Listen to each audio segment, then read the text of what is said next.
E nós vamos fazer uma leitura no livro dos Salmos, capítulo 8.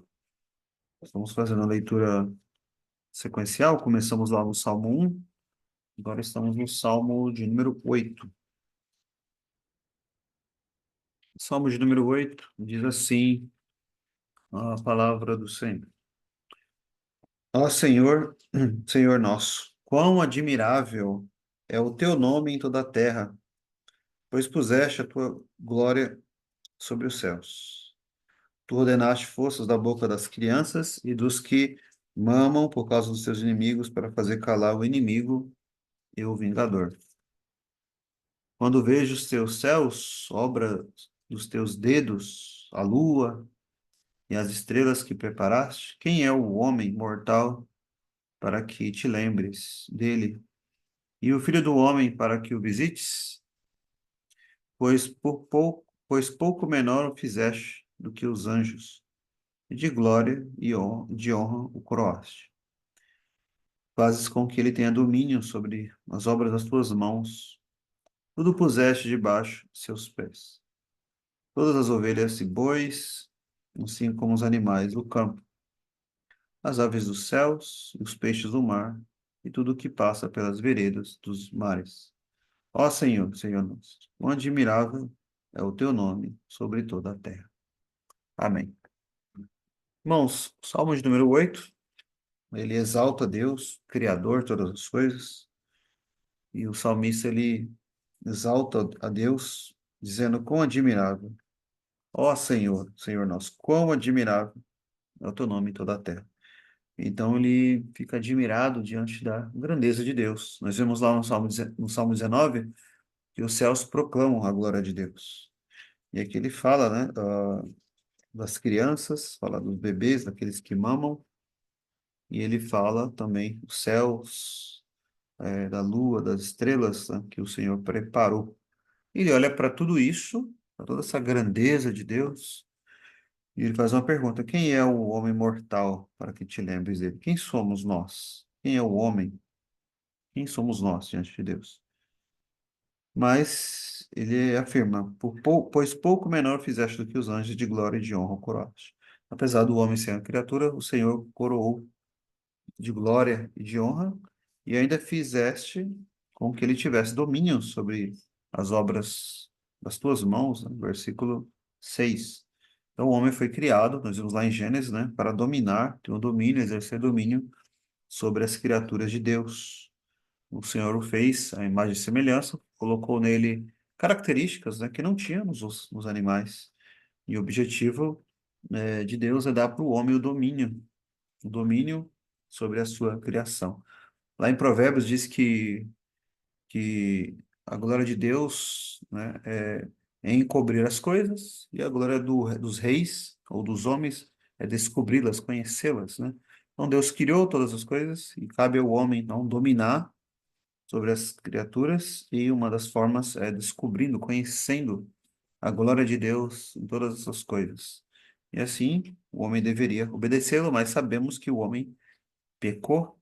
Lá em Eclesiastes, Salomão diz que Deus fez o homem reto, porém ele entrou em muitas astúcias, foi pelo caminho das suas astúcias, ou seja, ele pecou contra Deus. Mas, rompendo então a aliança e o pacto que Deus fez com o homem fazendo isso caiu em pecado, porém Deus enviou um Salvador. E aí esse versículo aqui, versículo 4, lá no Novo Testamento, no livro de Hebreus, é aplicado ao Senhor Jesus. Quem é o homem mortal para que te lembres dele, e o filho do homem para que o visites? O filho do homem. Então, lembra que o Senhor Jesus constantemente usa esse termo para aplicar a ele mesmo, né? O filho do homem. O que que Deus fez, então, com o filho do homem? Lá em Hebreus, capítulo 1, capítulo 2, diz que o Senhor o fez um pouco menor do que os anjos, porém ele é superior aos anjos, né? Mas o fez assim quando ele se tornou homem e ele foi coroado de glória e de honra. Então, o texto aqui ele se refere tanto aos homens, de modo geral, o homem como criado, né, por Deus, caso Adão, depois os homens e de modo geral, mas ele se refere também a Cristo, segundo o texto lá de Hebreus. Por quê? Porque ele se fez semelhante a nós. É como diz um dos credos antigos, Cristo se fez semelhante a nós em tudo, excetuando o pecado. Somente no pecado ele não é semelhante a nós, mas ele foi feito como o segundo Adão. E aí o que acontece? O Senhor deu a ele o domínio sobre todas as coisas. Lembra o que o Senhor Jesus disse? A mim me foi dada autoridade nos céus e na terra. O domínio está nas mãos dele, está nas mãos de Cristo. Ele governa todas as coisas. O governo está sobre os seus ombros, diz as Escrituras.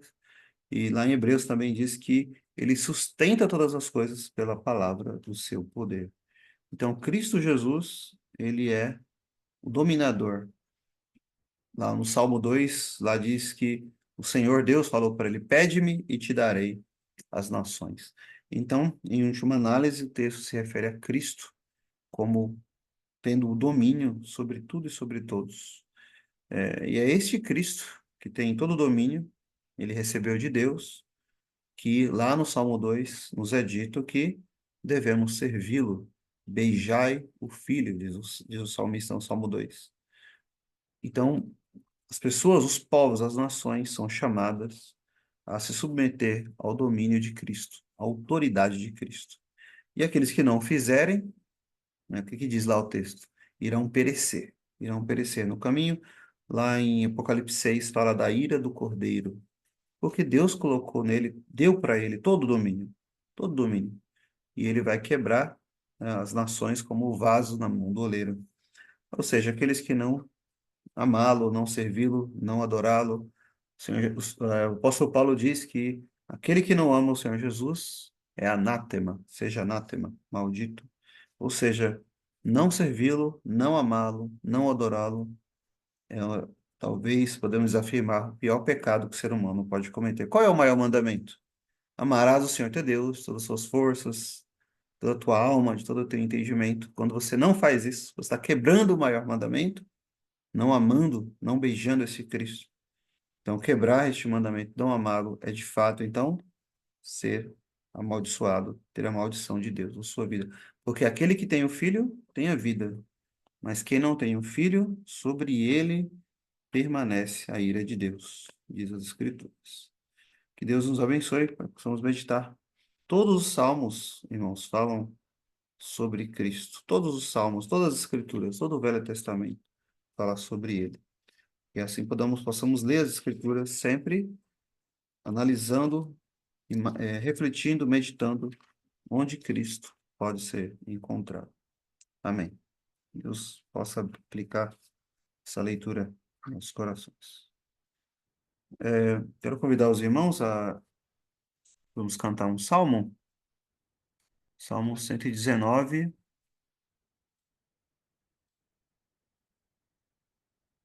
do 1 ao 8, versículo 1 ao 8, a versão B da CBS. Aqui nesse caso temos aqui o áudio também, que vou compartilhar com os irmãos. Salmo.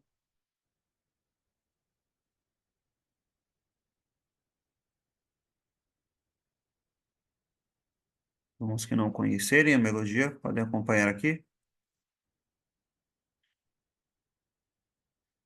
Salmo 119, versículo 1 ao 8. É o B. 1 ao 8B. Tem um A, tem um B, esse é o B.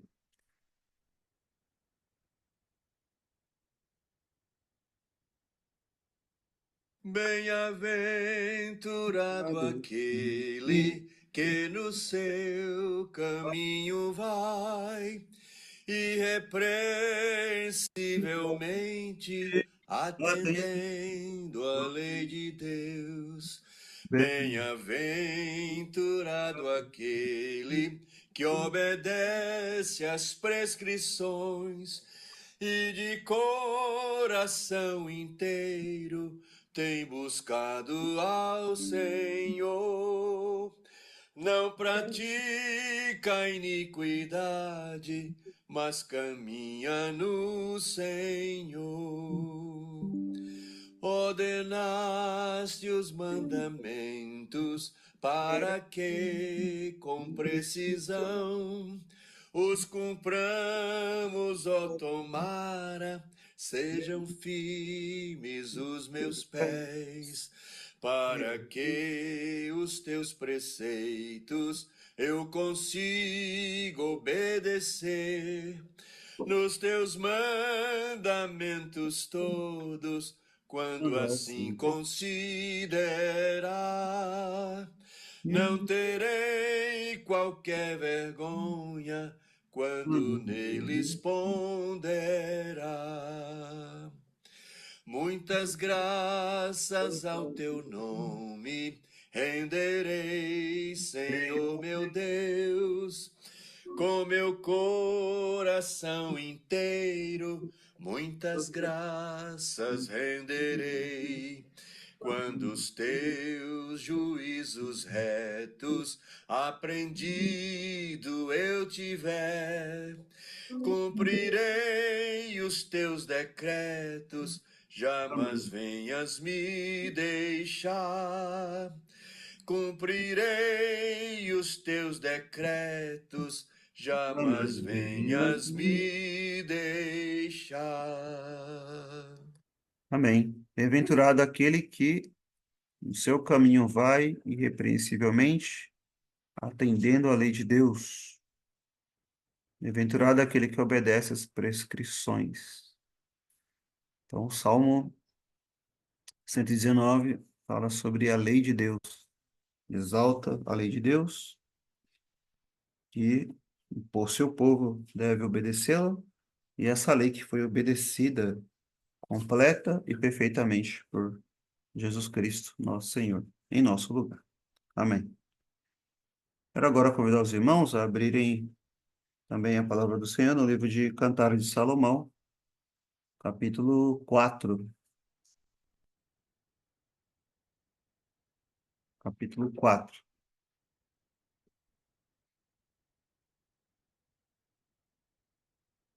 Nós leremos versículo 1 até o versículo 6. Porém, hoje, o nosso foco é no versículo 1 apenas, tá? Faremos apenas o versículo 1, mas vamos ler do 1 ao 6. Diz assim a palavra do Senhor. Cantares de Salomão, capítulo 4, versículo de 1 a 6. Diz assim: Eis que és formosa, meu amor, eis que és formosa. Os teus olhos são como as das pombas entre as tuas tranças. O teu cabelo é como o rebanho de cabras que pastam no monte de Gileade. Os teus dentes são como o rebanho das ovelhas tosquiadas, que sobem do lavadouro, e das quais todas produzem gêmeos, e nenhuma há estéril entre elas. Os teus lábios são como um fio de escarlate, e o teu falar é agradável. A tua fronte é qual um pedaço de romã entre os teus cabelos. O teu pescoço é como a torre de Davi, edificada para pendurar armas, 1000 escudos pendem dela, todos broquéis de poderosos.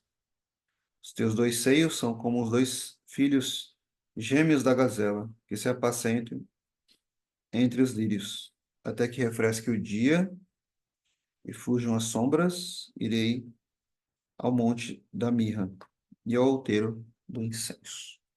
Amém. Quero convidar a ler novamente o versículo 1, que diz o seguinte: Eis que és formosa, meu amor, eis que és formosa, os teus olhos são como os das pombas entre as tuas tranças. O teu cabelo é como o rebanho de cabras que passam no monte de Gileade. Amém. Meus irmãos, nós estamos então, estudando o livro de Cantares de Salomão, lá desde o capítulo 1, chegamos agora ao capítulo 4. Lembrando aos irmãos que este livro, atualmente, há muitas controvérsias, né, quanto à interpretação do livro.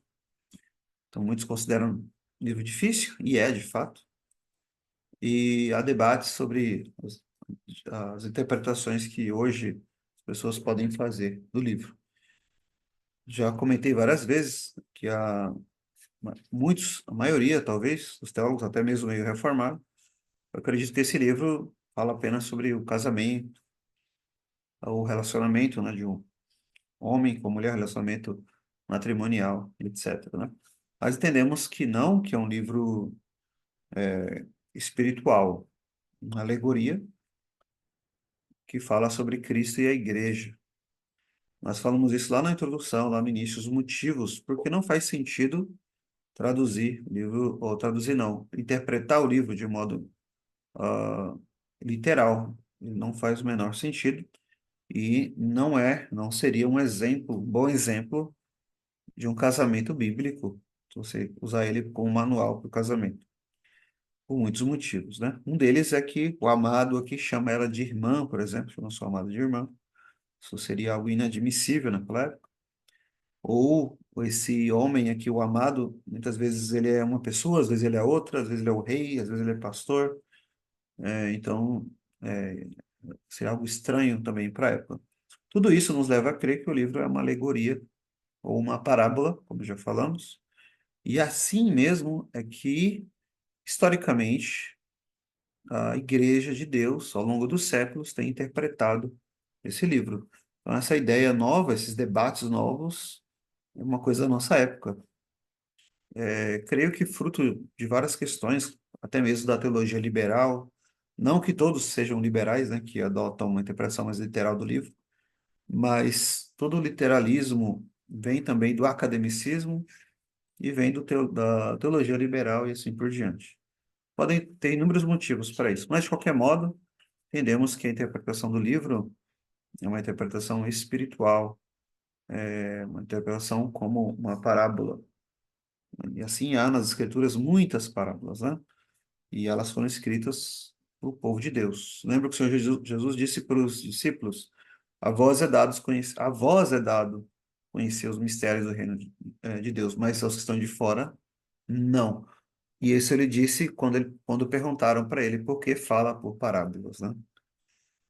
Então, retomando, então, eu gostaria de frisar isso novamente com os irmãos.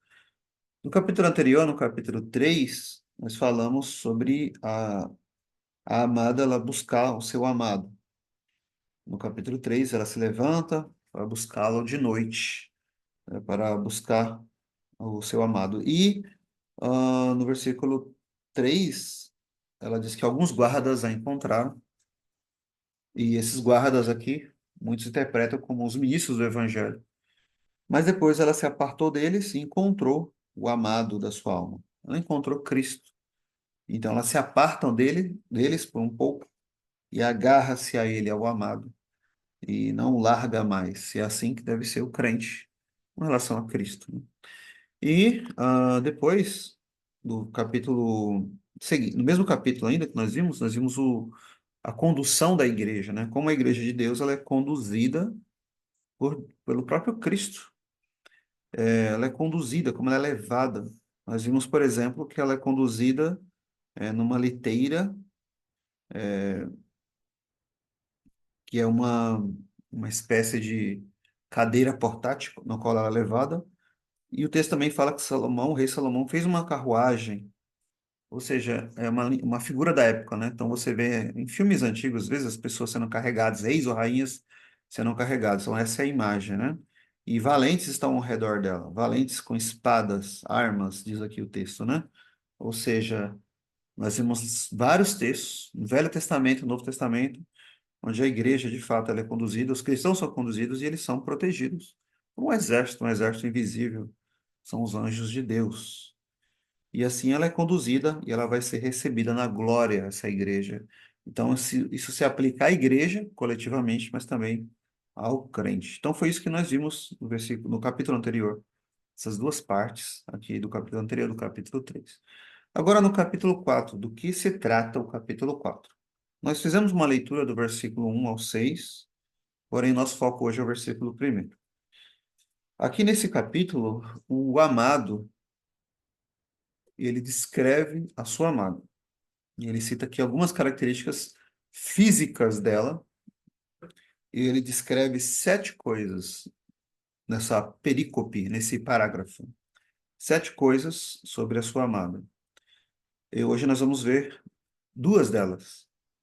E já para que os irmãos entendam, né, essas 7 coisas que são descritas aqui por ele são características físicas aqui, porém, espiritualmente se aplica à igreja e ao crente hoje como algo espiritual, de fato, como graças espirituais internas no coração, na alma do crente, do cristão.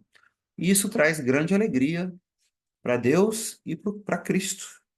Esse livro é muito importante por causa disso, irmãos. Nós temos que entender a nossa posição diante de Deus, diante de Cristo. Que muitas vezes, sim, nós temos que entender que somos falhos e pecadores, por um lado, mas por outro lado, nós temos que entender que onde a graça abundou, perdão, onde o pecado abundou, por um lado, onde o pecado abundou, a graça de Deus superabundou. Superabundou a graça de Deus. A graça de Deus que é maior que o pecado. Então, muitas vezes nós temos esse tema, essa ideia sendo aqui demonstrada ou descrita neste livro. É muito importante entendermos isso.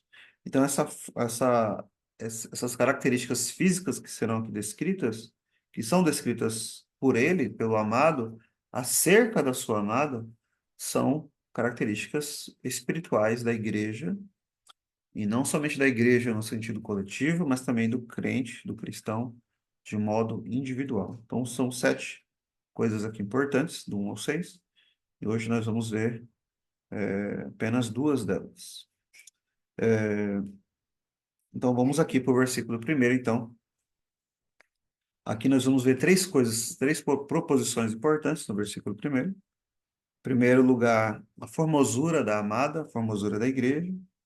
Em segundo lugar, os olhos dela. Em terceiro lugar, o cabelo dela. Então, a formosura, os olhos e o cabelo. Então, aqui 2 coisas que eu quis dizer, que nós veremos hoje, são os olhos e o cabelo. Veja o que diz o texto, então. Em primeiro lugar, a formosura da igreja. Eis que és formosa, meu amor, eis que és formosa. Então, o amado, ele descreve a sua amada dizendo que ela é formosa, que ela é bela, que ela é bonita, que ela é gloriosa. Assim, o amado descreve a sua amada em vários lugares aqui nesse livro. Por exemplo, aqui no mesmo capítulo, versículo 7, também ele fala, né? Tu és toda formosa, meu amor, e em ti não há mancha. Versículo 7 desse mesmo capítulo, por exemplo. Em outras passagens aqui deste livro, nós já vimos algumas, ele se refere a ela como sendo bela, como sendo amada. Note que coisa importante, né? A igreja de Cristo, ela é bela, ela é bonita e ela é formosa aos olhos dele, né? Essa é a visão que Cristo tem sobre a sua igreja. É importante notar isso porque as pessoas de fora não têm o entendimento espiritual da igreja de Deus, do povo de Deus, elas não conseguem enxergar isso, né?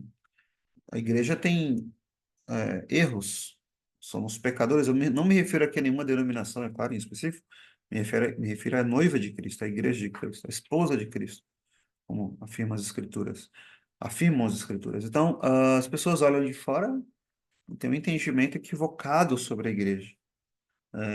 Veem, por exemplo, somente os erros, os pecados e as falhas da igreja. Isso se aplica ao cristão também. O cristão não é perfeito e a igreja ela é formada por cristãos imperfeitos. Portanto, a igreja aqui nesse mundo ela não é perfeita, ela é imperfeita. Então, o mundo, ah, ou as pessoas, quando me refiro ao mundo aqui, o grupo de pessoas, a sociedade sem Deus que vive neste mundo, eles não conseguem ver beleza nenhuma na igreja de Deus. Ninguém consegue ver. O mundo não consegue ver. E às vezes o cristão também é tentado a achar que a igreja está perdida, que a igreja é só erro, é só pecado, é só coisa feia, etc. Mas, como já dissemos aqui outras vezes, Cristo não enxerga assim a sua igreja. Ele olha para a sua igreja e diz: Eis que és formosa. A minha igreja, a minha noiva, a minha esposa, ela é formosa, ela é bela. Esse é o entendimento de Cristo. Mas por que Cristo tem essa visão? Bem, a resposta é simples. Você vai no livro de Apocalipse, quando ele envia aquelas cartas às igrejas, às 7 igrejas lá diz que ele tem olhos como chamas de fogo. Os olhos de Cristo são como chamas de fogo. Os olhos deles penetram o interior do coração, da alma, na mente. Ele diz: Eu sou aquele que sonda mentes e corações. Então ele conhece. Salmo 139, lembra? Ele conhece tudo. O salmista diz: O Senhor me conhece por detrás, por diante. Nem a palavra chegou ainda até a minha boca, o Senhor já sabe tudo. Ele conhece. Então ele conhece a sua igreja de um modo que o mundo não conhece. Ele enxerga a sua igreja de um modo que o mundo, os ímpios não conhecem, porque o conhecimento que ele tem da sua igreja é um conhecimento espiritual. Nesse sentido, ele pode dizer isso. A minha igreja é formosa, a minha igreja é bela. Então, isso significa que se você olhar para a igreja de Deus, para a igreja de Cristo como um todo, a igreja invisível, você, se você olhar com a lente do mundo, você vai ver somente mesmo erros, pecados. Mas se você olhar com a lente do evangelho, você vai ver pecados, mas você também vai ver assim, você vai ver lá imagina que é uma placa colocada na igreja. Você vai ver assim, pecado. Porém, onde abundou o pecado, superabundou a graça de Deus. É isso que você vai ver, olhar para a igreja. Então, nesse sentido, a igreja, então, ela se torna bela, ela é formosa, porque a graça de Deus nela é abundante. Então, ela é formosa, ela é bela, não por causa dos méritos dela, por causa dela mesma, mas porque existe uma formosura espiritual dada pelo próprio Deus, pelo próprio Cristo. Cristo está trabalhando nela. Lembra de Efésios 5? Quando fala lá do papel do homem e da mulher no casamento, ele fala que ele está preparando essa esposa, essa noiva, para apresentar e ele a si mesma, sem ruga, bela, perfeita, completa, etc. O próprio Cristo está fazendo isso. Então é ele mesmo que trabalha nela. Então a graça vem dele, flui dele. Não é da própria igreja, mas é do Salvador da igreja. Isso então é uma visão espiritual, irmãos. Cristo tem uma visão espiritual e o homem carnal ele não entende. Ele não nasceu de novo, ele não pode enxergar. Um texto que eu acho que já citei muitas vezes para os irmãos, é um texto que eu gosto muito, está em Efésios 3, Efésios capítulo 3, onde o apóstolo Paulo diz a, que a graça de Deus na igreja, né, ela é conhecida lá nos céus pelos principados e potestades. Eu creio ali são os anjos do céu. Eles olham para a igreja e eles contemplam o quê? Eles contemplam a multiforme sabedoria de Deus. Eles olham e ficam maravilhados, encantados com a graça de Deus, a multiforme sabedoria de Deus na igreja. Por isso que eles anelam perscrutar o evangelho. Por isso que Pedro diz que eles anelam, né? A palavra ali anelar, no grego, a ideia é de inclinar-se. Eles estão inclinados, olhando para a igreja. Eles estão maravilhados. Eles olham para a igreja e ficam maravilhados. Você consegue imaginar isso? Cristo diz: Eis que é formosa, o meu amor. A minha igreja, ela é bonita, ela é formosa. Os anjos, como são seres espirituais, eles conseguem entender isso. Eles olham e eles ficam maravilhados, porque eles contemplam a multiforme sabedoria de Deus na igreja de Deus. Consegue entender isso? Como que pode isso, né? Então, consegue imaginar? Os anjos lá de cima olham para a igreja e eles falam que coisa incrível, que coisa maravilhosa. Aí você pensa, mas a igreja tem um bando de pecador aqui na igreja, as outras pessoas somos todos pecadores. Como que pode ser uma coisa bonita? Como pode ser uma coisa maravilhosa? E diz lá o texto, a multiforme, e no grego quer dizer a multicolorida São cores tão maravilhosas, tão grandiosas, tão belas, mais bonito que um arco-íris. E eles veem isso, e isso é o quê? A graça de Deus. É o entendimento espiritual que eles têm ao olhar para a igreja. Então, se você não consegue enxergar nenhuma formosura na igreja de Cristo,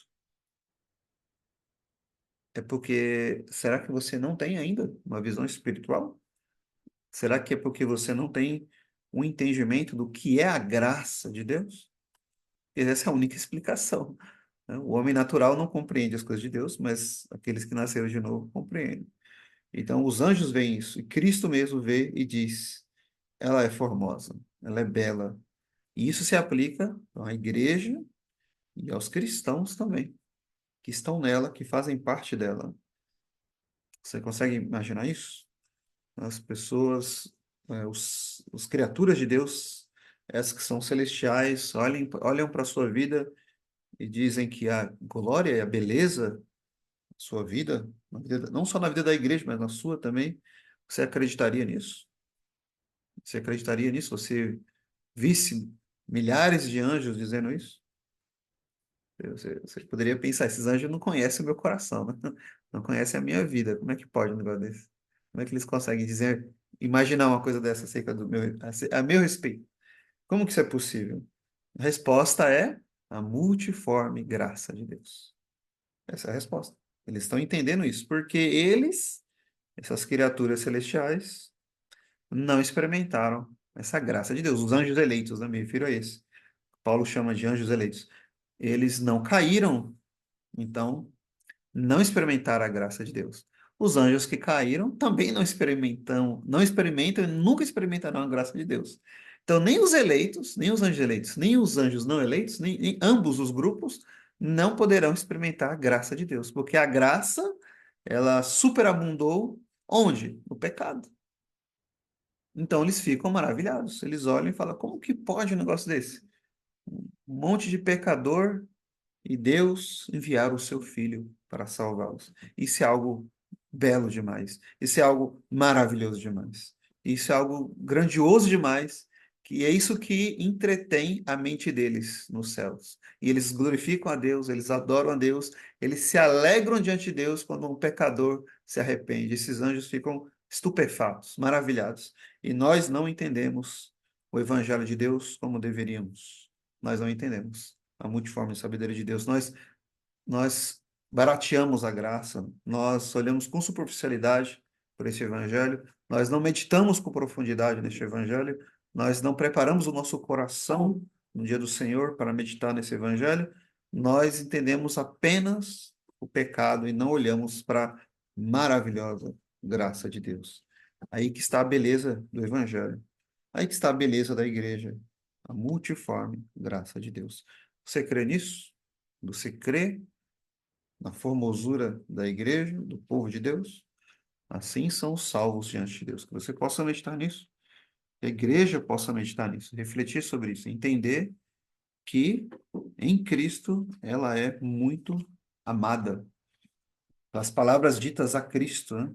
Tu és meu filho amado, em ti eu me comprazo, ela se aplica a todos aqueles que estiverem escondidos em Cristo Jesus. Que Deus nos ajude, irmãos, que possamos refletir, meditar sobre isso. Formosura da igreja. Em segundo lugar, ele elogia a formosura da igreja e também os olhos dela. Veja o que ele diz aí em seguida. Eis que és formosa, meu amor, eis que és formosa, e logo após, os teus olhos são como os das pombas entre as tuas tranças. Teus olhos. Ele elogia, então, os olhos dela. Os olhos de alguém, seja homem, seja mulher, né, algo que faz parte também, pode fazer parte da beleza física de alguém, né? No caso aqui, especialmente o sexo feminino, né? Ele está, é o homem aqui, o amado, elogiando a sua amada. Ele diz que os olhos dela são como pombas. Nós já vimos algo sobre isso, na referência a pombas antes aqui. Né? Mas o que isso significa, né? Nós vimos que as pombas têm a ver com a pureza, com a simplicidade, né? Por exemplo, o Espírito Santo de Deus, ele veio, desceu como, em forma corpórea, como uma pomba. Então, no Velho Testamento, nós vemos algumas referências à pomba, como paz, como, por exemplo, na Arca de Noé, quando a pomba veio, né? Esperança, simplicidade, pureza, e assim por diante, né? São características da pomba, espiritualmente falando também. Então, os olhos dela são como as pombas entre as tantas. Então, duas coisas importantes que podemos dizer aqui sobre os olhos. Primeira coisa importante é que os olhos, as escrituras falam sobre os olhos do cristão, do crente, em muitas passagens, né? E os olhos deles, dos cristãos, não são como os olhos, dos ímpios. Por quê? Porque os olhos do seu entendimento foram abertos, diz as Escrituras. Lembra de Paulo, quando ele se converteu, como que escamas caíram dos seus olhos? Então, existe algo espiritual nos olhos dos crentes, dos cristãos, que não existe nos olhos dos ímpios. Eles, ao nascerem de novo, ao serem transformados, seus olhos também são transformados. Então, aquilo que você não conseguia enxergar antes da conversão, agora fica claro no Evangelho. Por exemplo, as coisas espirituais. O apóstolo Paulo fala que ah, o homem natural não compreende as coisas de Deus. O Deus desse século cegou-lhes o entendimento. Então, essa ideia de cegar tem a ver com os olhos, né? E, ah, e eles estão cegos espiritualmente falando, estão cegos. O irmão citou aqui João, né? Capítulo 8, um dos meus textos favoritos, né, do Evangelho de João, daquele homem que havia sido cego. Então, ali o Senhor Jesus curou aquele homem. E perguntaram, né, para ele, tentaram interrogá-lo muitas vezes, etc. Ele falou: olha, eu não sei. Uma coisa eu sei, que havendo sido cego, agora eu vejo. Havendo sido cego, agora eu vejo. E ali os fariseus entenderam, então, que eles eram cegos. Eles eram cegos. Eles não conseguiam enxergar espiritualmente, mas aquele homem, ele foi curado pelo Senhor Jesus, não apenas fisicamente. Note isso que as Escrituras fazem, como aqui no livro de Cantares de Salomão. Ele era cego fisicamente, o Senhor Jesus curou ele, mas também espiritualmente. Havendo sido cego, eu agora vejo. Você pode dizer isso? Você pode dizer isso também sobre você, sobre a sua vida? Você antes ouvia a palavra de Deus, ou lia as Escrituras e não entendia o que é isso, afinal, do que se trata isso. Mas chegou um momento, como pegando o exemplo do apóstolo Paulo, chegou um momento no qual você passou a entender, você começou a entender o Evangelho. E aí você pode dizer, havendo sido cego, agora eu vejo os olhos do entendimento foram abertos. Então você passa a entender e conhecer o Evangelho. Então, assim como falamos agora no ponto anterior, que Cristo ele vê espiritualmente a igreja, porque seus olhos são como chamas de fogo, assim também, do mesmo modo, ao cristão é dado esses olhos espirituais.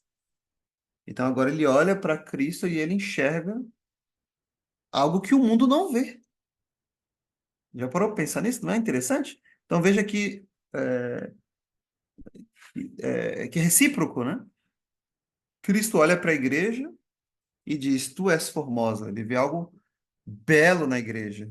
Assim, Cristo vê a igreja, coisa que o mundo não consegue ver. E por outro lado, o crente olha para Cristo e também enxerga ele como maravilhoso Salvador, grandioso Salvador. Irmãos, não sei se os irmãos se lembram, aquele sermão lá sobre Lucas, final do Evangelho de Lucas, dos dois homens na cruz. Cristo foi crucificado entre dois ladrões. Um creu, foi salvo, o outro não. E não é maravilhoso você parar para pensar nisso, porque um ladrão, um malfeitor, né, melhor dizendo, ele zombou de Cristo ali, ele zombava de Cristo. O outro disse: Senhor, lembra-te de mim quando entrares no teu reino. Mas pensa bem, humanamente falando, aquele ladrão na cruz, ele olhou para Cristo ao seu lado, o que que ele viu? O que que ele viu quando ele olhou para Cristo? Ele viu um homem semelhante a ele, na mesma condição, crucificado, ensanguentado, coroa de espinhos. Foi isso que ele viu.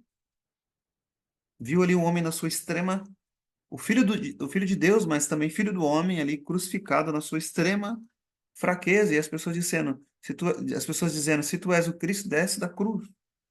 E aquele homem, ele olha para a mesma pessoa. Os dois estão olhando para as pessoas aos pés da cruz, todos estão vendo a mesma pessoa. Eles estão vendo quem? Cristo crucificado.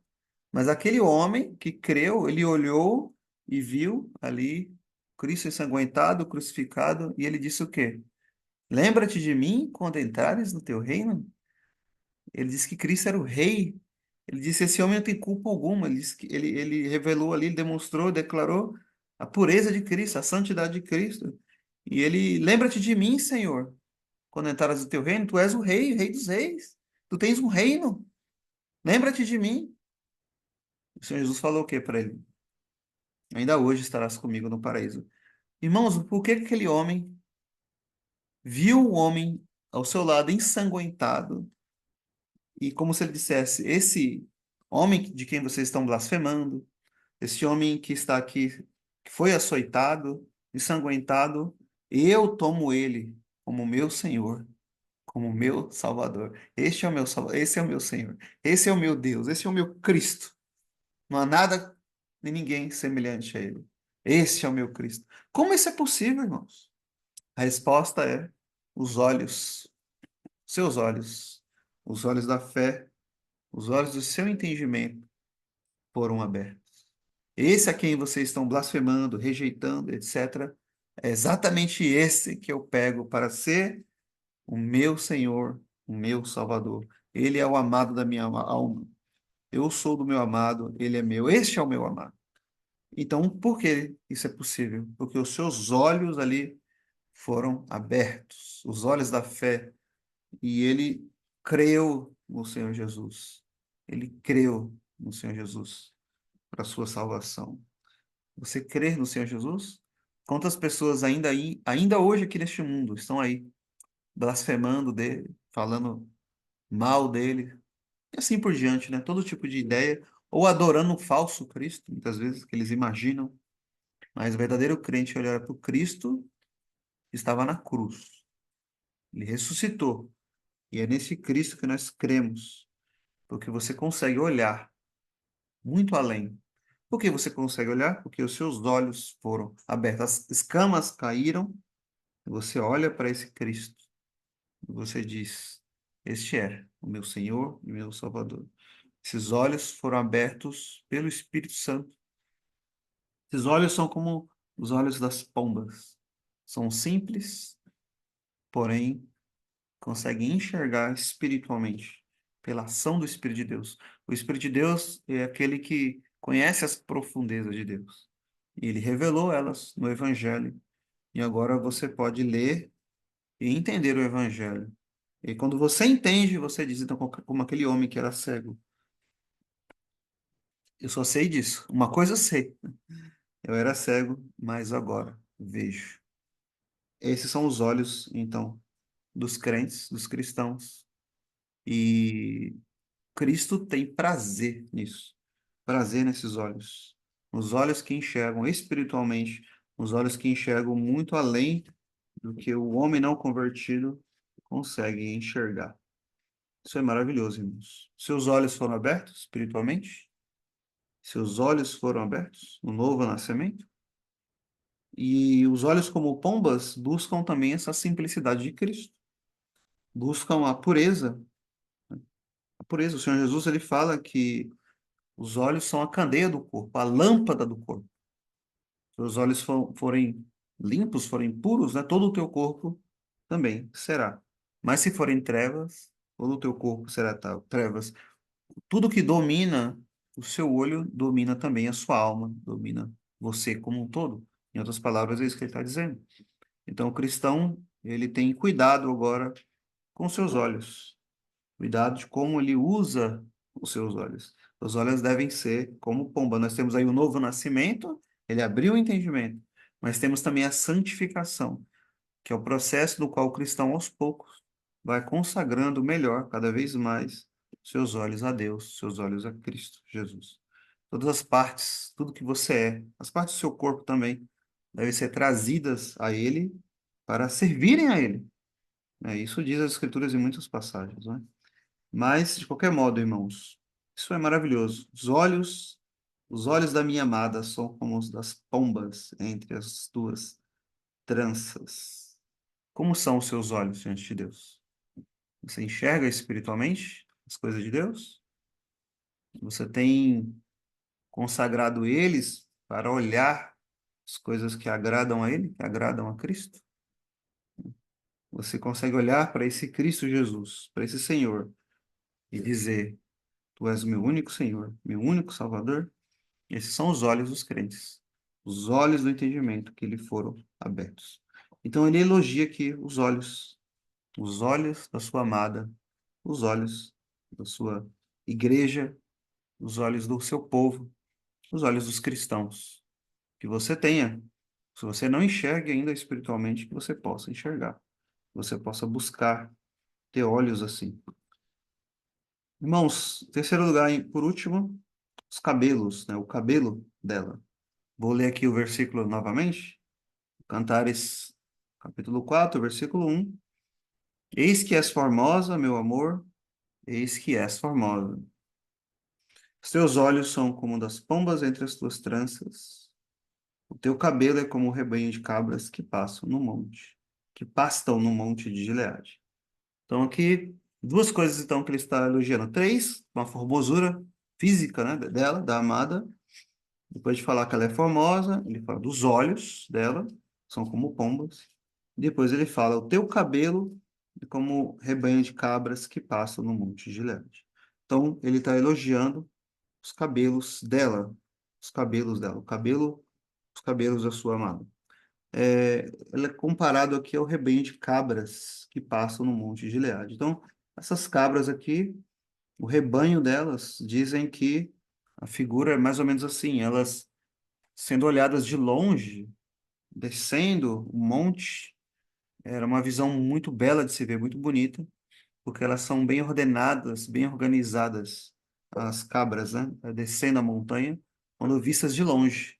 Então era uma visão assim muito bonita, muito bela, segundo aqui alguns comentaristas, né? Falam que, assim, que era assim que eram vistas na época essas cabras, especialmente quando elas estavam aí pastando no monte, descendo, formava de longe uma visão muito bonita, muito bela, algo muito bonito de se ver. E ele diz assim, é o teu cabelo, muito bonito, muito belo, muito organizado, muito bem arrumado, bem penteado e assim por diante, né? Então assim é o teu cabelo. É interessante isso, né? Porque o cabelo aqui, ele é elogiado e ele se refere também a questões, coisas espirituais também. Tem realidades espirituais relacionadas ao cabelo, né? E as escrituras falam sobre isso. Pedro vai dizer na sua epístola algo sobre a beleza do cabelo. Eu vou ler aqui para os irmãos, na 1 Pedro, capítulo 3.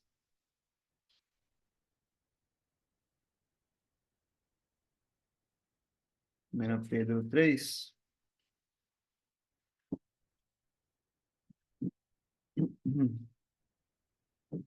versículo 1 Pedro, capítulo 3, versículo 3 e 4. Veja o que diz o apóstolo Pedro.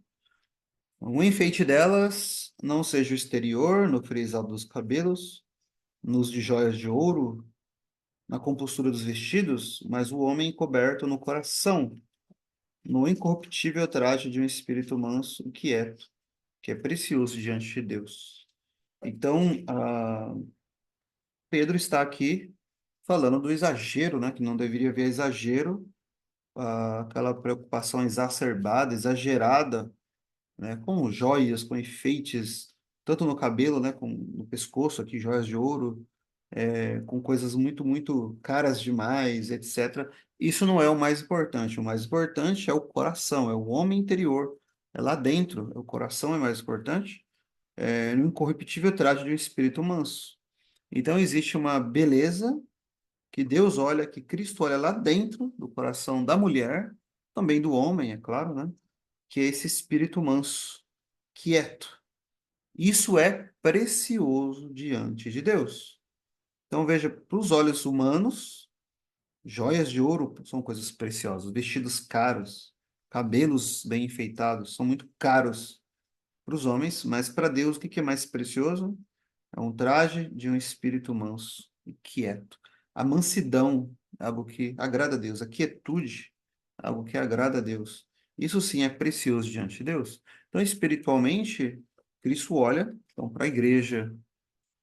Muitas vezes é perseguida, mas ela se mantém mansa, quieta muitas vezes. Ela é perseguida, ela é injuriada e assim por diante. Mas o que que diz o Senhor Jesus? Os mansos herdarão a terra. Então, a mansidão é um fruto do Espírito, é algo espiritual, de fato, na vida da igreja, na vida do cristão, e isso é algo precioso diante de Deus.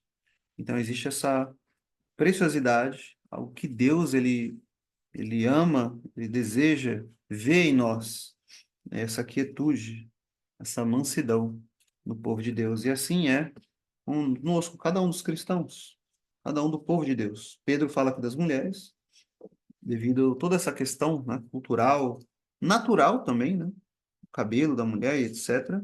Mas o mais importante, o mais precioso diante de Deus é esse espírito manso e quieto.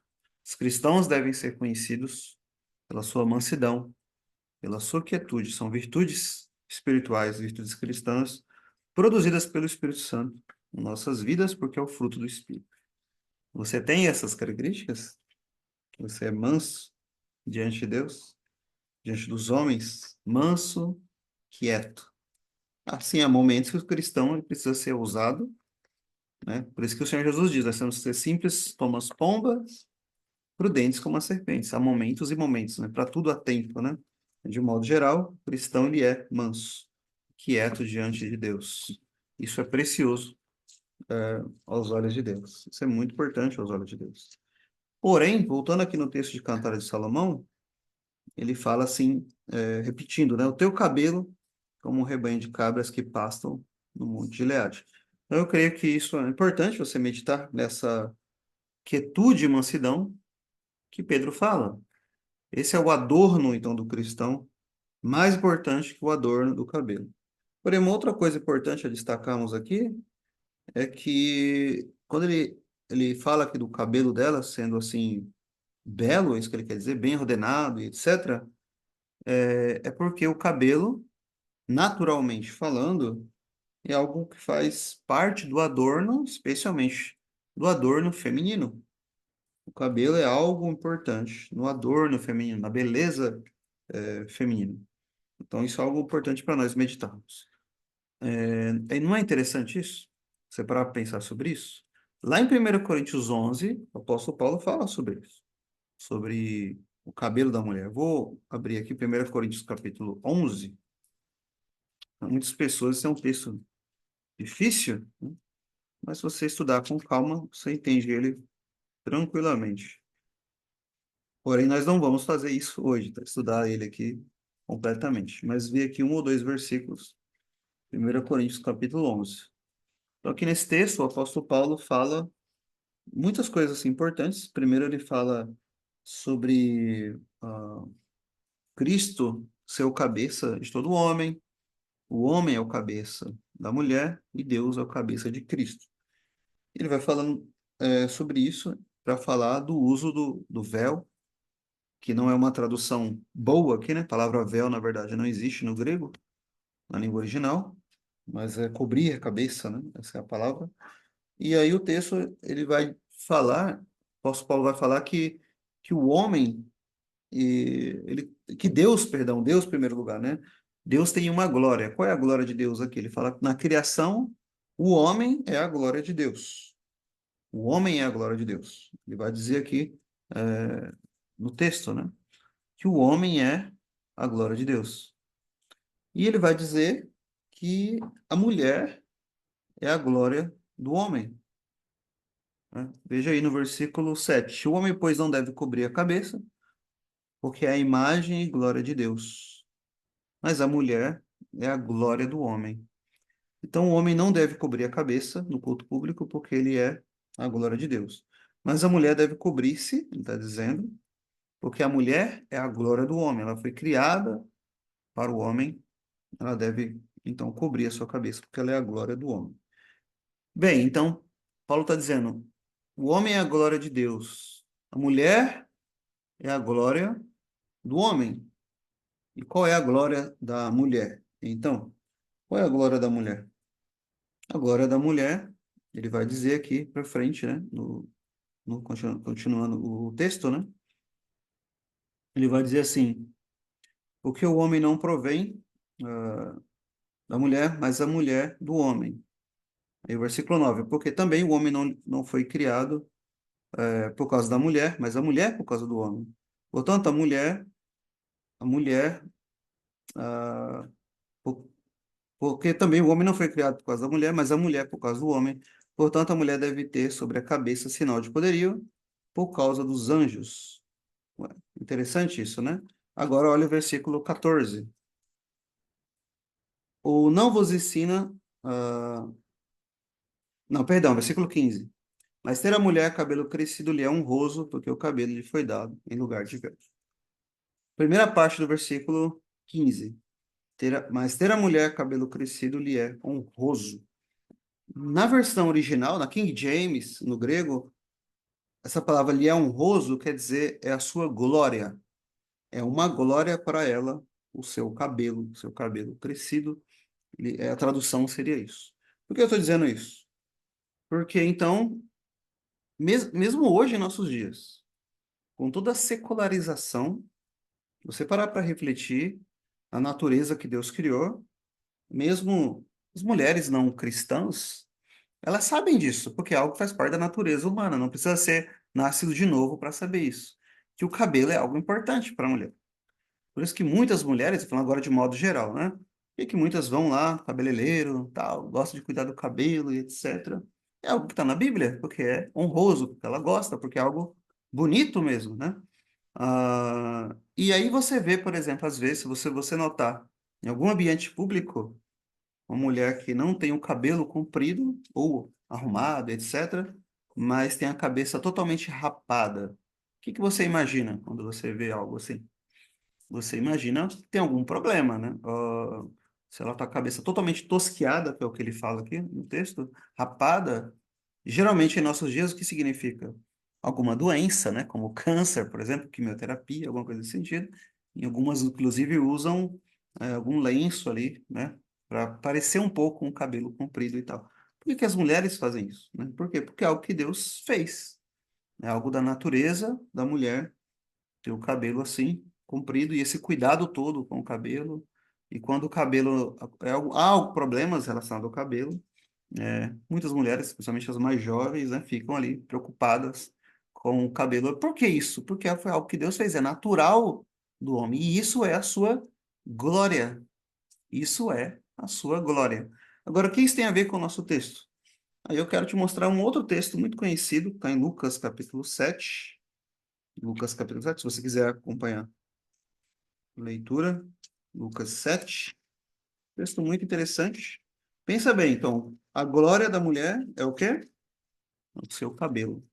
A natureza foi assim que Deus fez. Então, você vai em Lucas 7, nós temos aqui um episódio final do Evangelho de Lucas, final do capítulo, né? Capítulo 7, algo aqui muito interessante que acontece. Uma passagem famosa, a partir do versículo 36, veja o que diz. Lucas 7:36. Rogou-lhe um dos fariseus que comesse com ele, e entrando em casa do fariseu, assentou-se à mesa. E eis que uma mulher na cidade, que era uma pecadora, sabendo que ele estava à mesa, em casa do fariseu, levou um vaso de alabastro com unguento, e estando por detrás, aos seus pés, chorando, começou a regar seus pés com lágrimas e os enxugava com os cabelos da sua cabeça e beijava os seus pés e os ungia com unguento. Quando isto viu, quando isto viu o fariseu que o tinha convidado, falava consigo: dizendo: Se este fosse profeta, bem saberia quem e qual é a mulher que ele toca, pois é uma pecadora. Respondendo-lhe Jesus, disse: Simão, uma coisa tenho a dizer-te. E ele disse: Dize-a, mestre. Um certo credor tinha dois devedores. Um devia-lhe 500 dinheiros e outro 50, e não tendo eles como que pagar, perdoou-lhe a ambos. Dize, pois, qual deles o amará mais? E Simão, respondendo, disse: Tenho para mim que é aquele a quem mais perdoou. E ele lhe disse: Julgaste bem. E voltando-se para a mulher, disse a Simão: Vês tu essa mulher? Entrei em tua casa e não me deste água para meus pés. Mas esta regou meus pés com lágrimas e os enxugou com os cabelos de sua cabeça. Não me deste ósculo, mas essa, desde que entrou, não tem cessado de beijar os meus pés. Não me ungiste a cabeça com óleo, mas esta ungiu meus pés com unguento. Por isso te digo que os seus muitos pecados lhe são perdoados, porque muito amou, mas aquele a quem pouco é perdoado, pouco ama. E disse ela: Os teus pecados são perdoados. E os que estavam à mesa começaram a dizer entre si: Quem é este que até perdoa pecados? E disse a mulher: A tua fé te salvou, vai-te em paz. Então, essa mulher, ela se colocou aos pés de Cristo, ela lavou seus pés com as suas lágrimas e ela enxugava com os cabelos, os seus cabelos. O que que ela fez?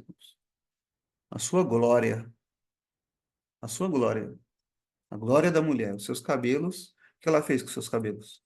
Ela trouxe eles aos pés de Cristo. Ela trouxe os seus cabelos aos pés de Cristo. Isso é muito significativo, não é?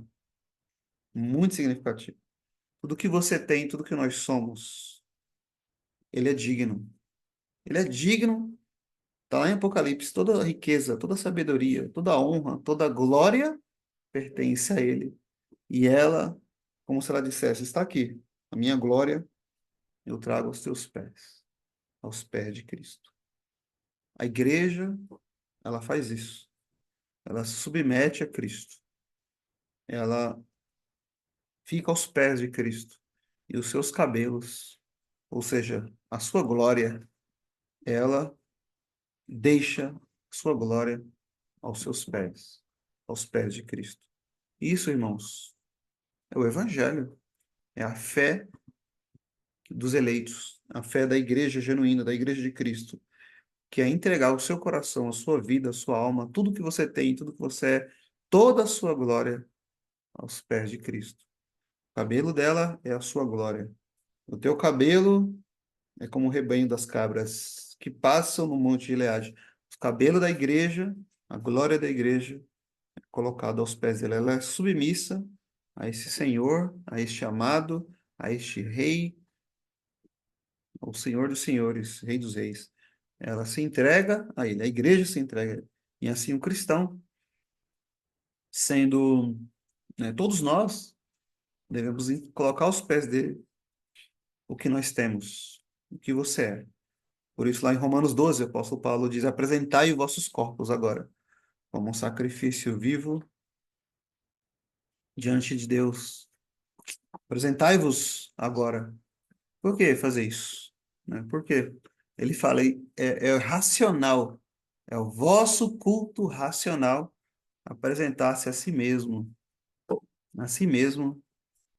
diante dele como um sacrifício vivo. É racional, Paulo, fazer isso? É racional. Por que é racional?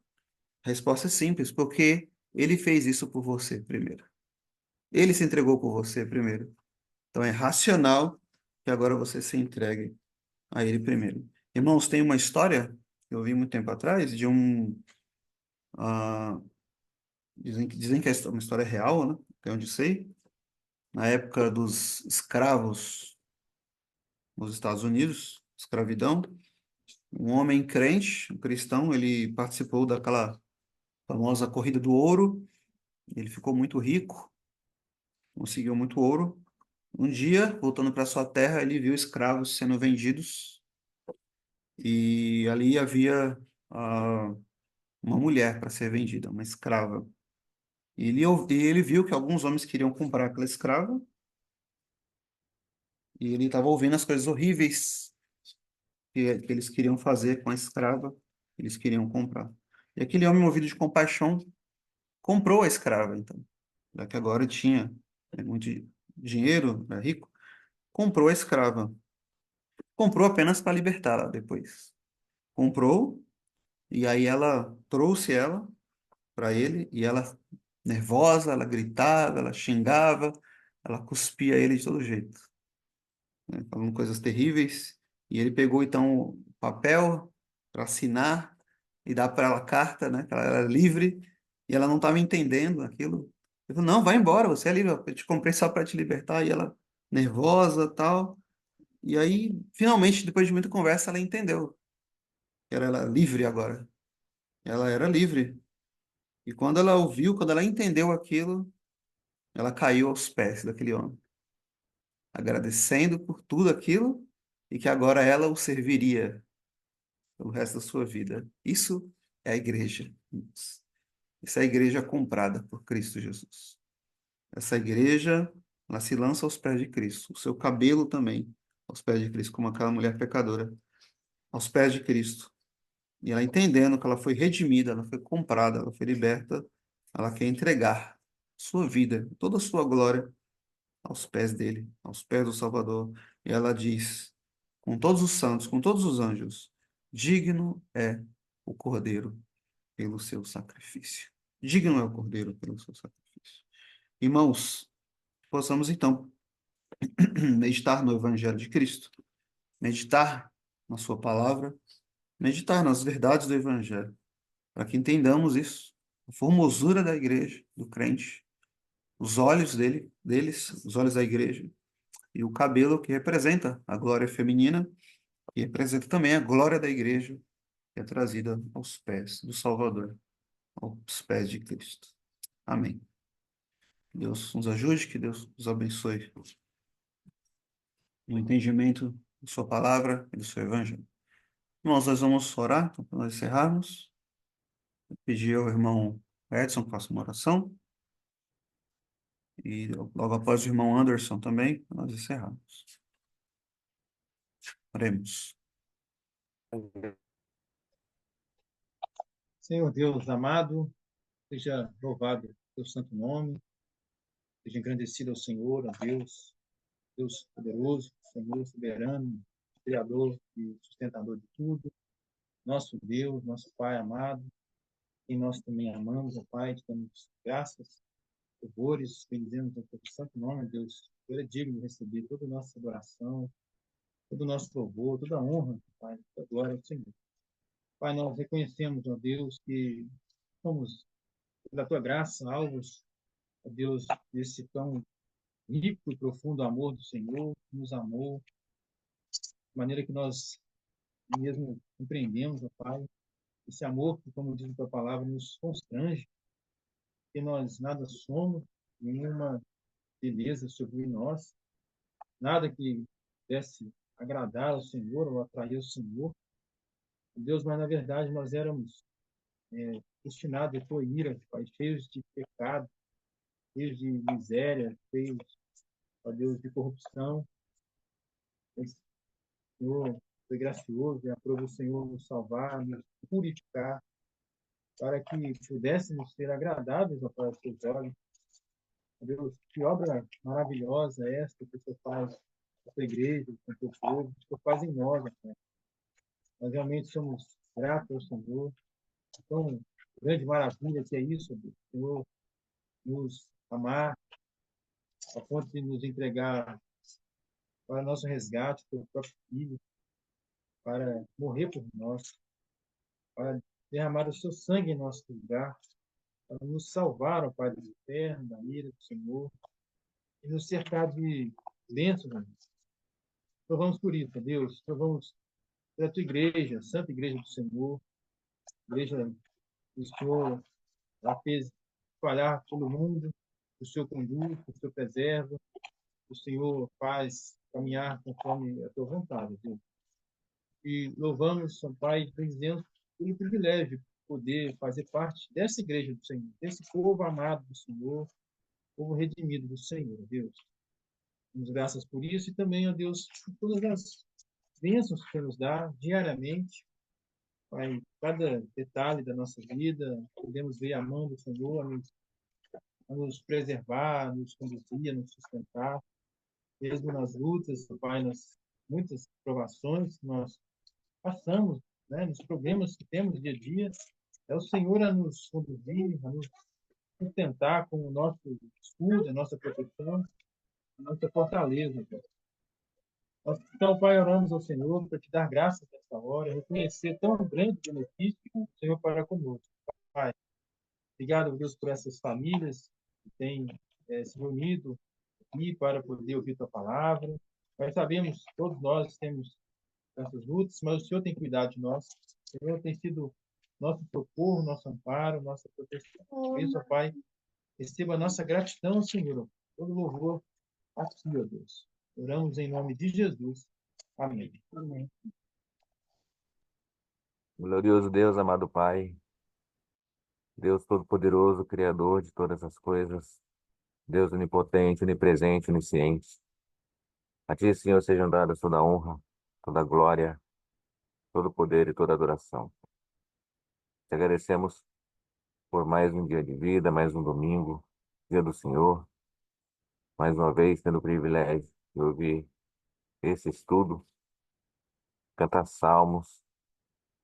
Obrigado, Pai, por nos conceder essa oportunidade, esse privilégio de estar escutando, ouvindo esse estudo maravilhoso, Pai. Toda honra, toda glória sejam dadas a Ti. Seja, Senhor, perdoando os nossos pecados, nossas falhas. Infelizmente, somos pecadores. Habitamos nesse corpo corruptível. Infelizmente, pecamos diante de Ti na Sua presença, Pai. E por conta dos nossos pecados, Cristo teve que morrer, teve que derramar o Seu sangue precioso na cruz do Calvário.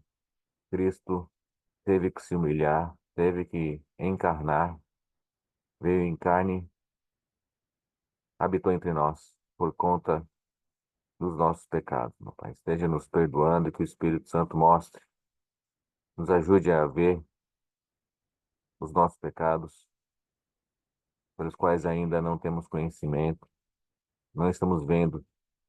Pecamos, mas não estamos vendo, Pai. Nos ajude, nos auxilie a nos arrepender, confessá-los a Ti, abandoná-los e odiá-los, Pai. E que o Senhor esteja abençoando essa semana que se inicia hoje, cada irmão, cada irmã aqui presente, os que não puderam participar, cada parente, cada familiar aqui representado, vizinhos, que o Senhor esteja abençoando a cada um de nós, resplandeça o teu rosto sobre nós, traga salvação, meu Deus, para quem ainda não é salvo, que eu possa trazer a sua libertação, a sua salvação, Pai. E que o Senhor nos ajude a ver o quanto somos pecadores. Tu tira a nossa cegueira física, a nossa cegueira espiritual, retira as escamas dos nossos olhos, Pai, o véu do nosso rosto, para que possamos enxergar. Muitas vezes nos enxergamos de uma maneira errada, distorcida. Pensamos que nós somos bons, gloriosos, formosos, muitas vezes nesse sentido, mas precisamos enxergar que somos pecadores, depravados, e que o Senhor nos ajude na mesma medida, na mesma maneira, a enxergar Cristo, assim como aquele ladrão da cruz enxergou. Ah, viu aquele homem ensanguentado, mas ele viu ali um rei, o Rei da Glória. Nos ajude, meu Deus, a ver Cristo como Rei e nós como pecadores que somos. O cristianismo tem muito disso, de aparentes contradições, né? Se você quiser ser o primeiro, você tem que ser o último. No mundo, bem-aventurado aquele que ri, pela Bíblia, bem-aventurado aquele que chora. No mundo, bem-aventurados violentos, portões, na Bíblia, bem-aventurados mansos, humildes. Que o Senhor, e no mundo, bem-aventurado rico, pela Bíblia, bem-aventurados pobres, né? Os pobres em espírito. Então, nos ajude para enxergar. Muitas igrejas pregam que nós somos, ser humano é uma joia rara diante de Deus. Muitas igrejas pregam exaltando o ser humano, né? Mas na verdade temos que exaltar a Cristo Jesus, nosso Senhor e nosso Salvador. Pai. Nos ajude, assim como o Senhor libertou João 9, aquele, quando eu vi aquele cego de nascença, ele começou a enxergar, não só fisicamente, mas também espiritualmente. Pai. Nos ajude a enxergar, nos ajude, meu Deus, a te obedecer, obedecer a Cristo para a sua honra, para a sua glória. Esteja nos abençoando, nos ajude a ter uma igreja para estarmos congregando. Nos ajude, Pai, que o Senhor possa abrir as portas, que o Senhor possa abençoar. Abençoe essa igreja, nos abençoe. Seja conosco, meu Pai. Obrigado, em nome de Jesus. Amém.